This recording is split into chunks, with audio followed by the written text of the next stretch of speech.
Praise lord. దేవాతి దేవునికి వందనాలు. ప్రభు నామమున మీ అందరికీ ఈ దినాన్న సర్వ శుభాలు తెలియచేస్తూ ఉన్నాను. మీ అందరికీ కూడా క్రిస్మస్ శుభాకాంక్షలు. నజరేయుడైన యేసుక్రీస్తు నామమున ఈ దినము సర్వ శుభాలు మీకు కలుగునుగాక. ఆమేన్. మరి ఈ దినము పిల్లల వద్దకు వెళ్ళి వారికి చక్కని ప్రేమ విందు ఏర్పాటు చేసి వారి మధ్యన క్రిస్మస్ సెలబ్రేట్ చేయబోతూ ఉన్నాం. ప్రార్థించండి. ఈ దినము కొరకు ఏర్పాటు చేయబడిన దేవుని వాగ్దానము లూకా సువార్త 2వ అధ్యాయము 11వ వచనము.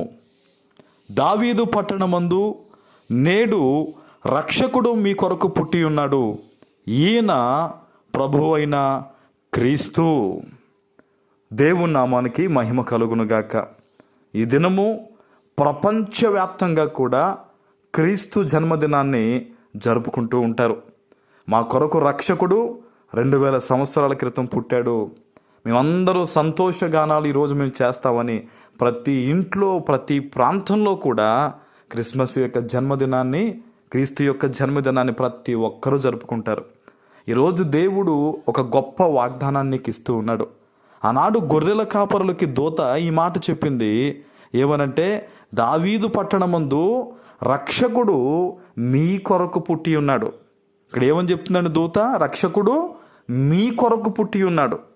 ఈరోజు వాగ్దానాన్ని వింటున్న నీ కొరకు క్రీస్తు ఈ లోకానికి వచ్చాడు. ప్రియ దేవుని బిడ్డ, నా యొక్క ప్రతి విధమైన పాపపు భారాన్ని తొలగించడానికి, మన పాపములు ఆయన మీద మోపబడ్డానికి, పరలోకమందు మరలా తిరిగి మనం కలుసుకోవడానికి, ఆయన రాజ్యములోనికి వెళ్ళడానికి మన కొరకు రక్షకుడు పుట్టిన దినం ఈ దినము. హల్లెలూయా.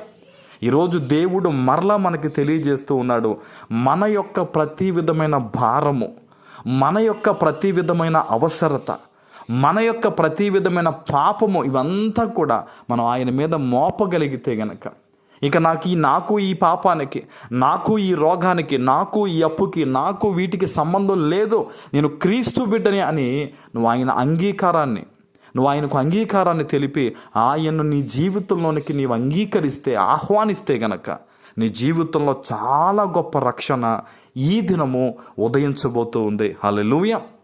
ఆయన ఏం కోరుకుంటాడో తెలుసా? నీ అంగీకారాన్ని కోరుకుంటాడు. ఈరోజు క్రిస్మస్ అని మనం అందరం చెప్తాం. క్రిస్మస్ అంటే నిజమైన అర్థం క్రీస్తుని ఆరాధించడం. అలాగే క్రిస్మస్ అంటే క్రీస్తు నీలో ఉదయించడం, నీలో మరలా జన్మించడం. ఈరోజు నేను అడుగుతున్నాను, ఆత్మీయ తండ్రిగా, క్రీస్తు నీలో జన్మించాడా? నిజంగా క్రీస్తు పోలికలో నీవు బ్రతుకుతున్నావా? క్రీస్తుని అంగీకరించిన నీవు, చర్చికి వెళుతున్న నీవు, ఆయన యొక్క ఆ వాక్యాన్ని పట్టుకుంటున్న నీవు లోకాన్ని విడిచిపెట్టి ప్రభువుని వెంబడిస్తూ ఉన్నావా? ఒక్కసారి ఆలోచించు. ఆనాడు దేవుని స్వరూపంలోకి, దేవుని స్వభావంలోకి రాకే ఇశ్రాయేలీయులు 40 దినాలు వెళ్ళిపోవలసిన ఆ యొక్క దూరం ఏదైతే ఉందో, దేవుడు చెప్పిన ఆ దేశానికి 40 సంవత్సరాలు వాళ్ళు ఎలాగా అలిసిపోయారండి. వారిలో ఇంకా పాత స్వభావాలు, పాత లోకపు పద్ధతులు ఉండడం వల్ల 40 రోజుల్లో చేరుకోవాల్సిన ఆ దేశాన్ని 40 ఏళ్ళు పట్టింది. వాళ్ళ తర్వాత తరాలు వెళ్ళారంటే వారు ఎంత దేవునికి విరుద్ధంగా బ్రతికారో ఆలోచన చేయండి. ఈరోజు ఈ వాగ్దానాన్ని వింటున్న నీవు కూడా క్రిస్మస్ని సెలబ్రేట్ చేసుకుంటున్నావు, చాలా సంతోషం. కానీ పాత స్వభావాన్ని విడిచిపెట్టు, పాత పద్ధతులు విడిచిపెట్టు, లోకాన్ని విడిచిపెట్టు, క్రీస్తుని అంగీకరించు. దేవా, నాలో ఉదయించు ప్రభువా, నన్ను పరిపూర్ణంగా నీ బిడ్డగా చేసుకో ప్రభువా.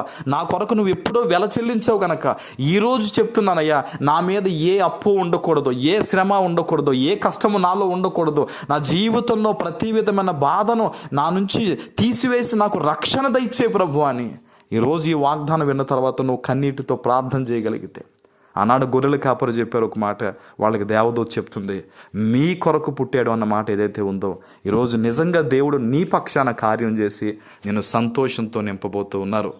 ఆమేన్. ప్రార్థన చేసుకుందాం. పరిశుద్ధుడు అయిన మా తండ్రి, ప్రేమ కలిగిన ప్రభువా, మీకు వందనాలు. ఈ దినమున మీరు ఇచ్చిన ఈ వాగ్దానము ప్రతి బిడ్డ జీవితంలో నెరవేర్చమని యేసు నామమున ప్రార్థిస్తున్నాను తండ్రి. ఆమేన్.